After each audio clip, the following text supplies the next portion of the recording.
शेदों बाबा जी। बाबा जी, हमारी बेटी हुई शादी के 3-4 साल बाद।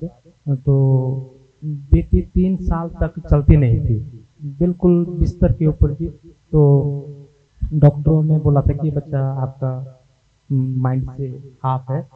तो जब ये बात आपसे सुनाई तो आपने बेटी को 40 रुपए की दवाई दी थी, जिसमें 5-5 रुपए की और एक 10 रुपए की थी। वो दवाई आश्रम में लाई, आश्रम से फिर उसको घर ले गए, उसको मला करके बच्ची को एक गेहूं के दाने के बराबर उसको खिलाना शुरू किया। और 2-2.5 महीने के अंदर जो है तो बेटी चलना भी शुरू होगी और बोलना भी शुरू होगी। और आज बेटी काफी बिल्कुल ठीक है बाबू जी।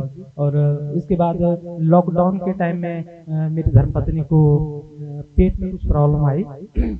जब डॉक्टर ने उसका अल्ट्रासाउंड लिया तो अल्ट्रासाउंड में लगा कि जैसे एक अंगूर का गुच्छा होता है वैसा है, और डॉक्टर ने बोला कि इससे कैंसर का भी प्रभाव हो सकता है। तो वह जी बड़ी परेशानी रही। और उसके बाद हमें मंडी हॉस्पिटल में सुंदरनगर से भेजा। तो जब हॉस्पिटल में भेजा तो वहाँ पर डॉक्टरों ने बोला कि बड़ा ऑपरेशन होगा जी। तो ऑपरेशन के लिए अभी टाइम दिया था 3-4 दिन का, लेकिन वो जल्दी ही उन्होंने सुबह ही रख दिया। तो जब सुबह एकदम पता लगा कि ऑपरेशन है और पूरी तैयारी है, तो बाबूजी मैं अकेला था तो बड़ी घबराहट हुई।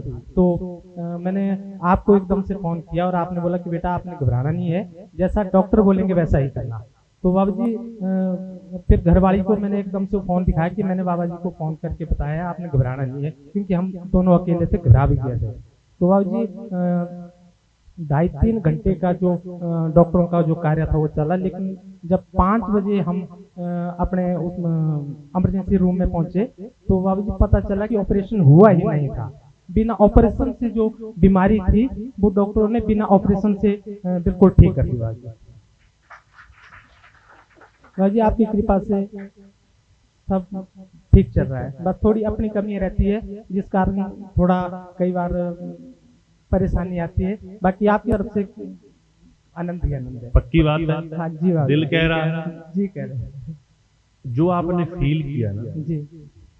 ये बस फील करने की, ये सब फील कर ले अगर तो जिंदगी बन गई। कि सार यही है कि गुरुजी की तरफ से कोई कमी नहीं है, हमारी तरफ से थोड़ी सी कमी रहती है ना, उसको पूरा करना है। और कमी क्या है वो? यहां से जप करना है। क्या करना है? जप करना है। सच्चे मन से प्रेम विश्वास सब आनंद होगा। 40 रुपए की दवाई, जब 3 साल तक बच्चा चल नहीं रहा है, बोल नहीं रहा है, वो क्या दवाई बना दी होगी गुरुजी ने 40 रुपए की, जिसने बच्चे को चला भी दिया और बच्चा बोलना शुरू हो गया। डॉक्टर बोल रहे हैं बच्चा हाफ माइंड है, इसका दिमाग काम नहीं करेगा। और वो बच्चे अच्छी तरह से पढ़ रही है। किस क्लास में? 7वीं क्लास में बाबूजी। 7वीं क्लास में हो गई है। और 40 रुपए की दवाई खा के उसका दिमाग क्या ठीक हो गया? कैसे दौड़ा वो दिमाग? कैसे चलने लग गई वो बेटी? कैसे बोलने लग गई? तब है ये कि ये फील करने की चीजें हैं, ये सुनने की चीजें। हर हर बाबूजी आपका आदेश हुआ था कि आपने लिखित में वो देना है, लेकिन बाबूजी मैं डायरी रोज लिखता हूँ और मैंने घर में एक डायरी भी रखी है आपके नाम से लिखने के लिए। लेकिन बाबूजी 7-8 साल से मैं उस डायरी को नहीं लिख पा रहा हूँ। मैं डायरी रोज लिखता हूँ, लेकिन जो आपने आदेश किया था वो डायरी मुझसे लिखी ही नहीं जाती है।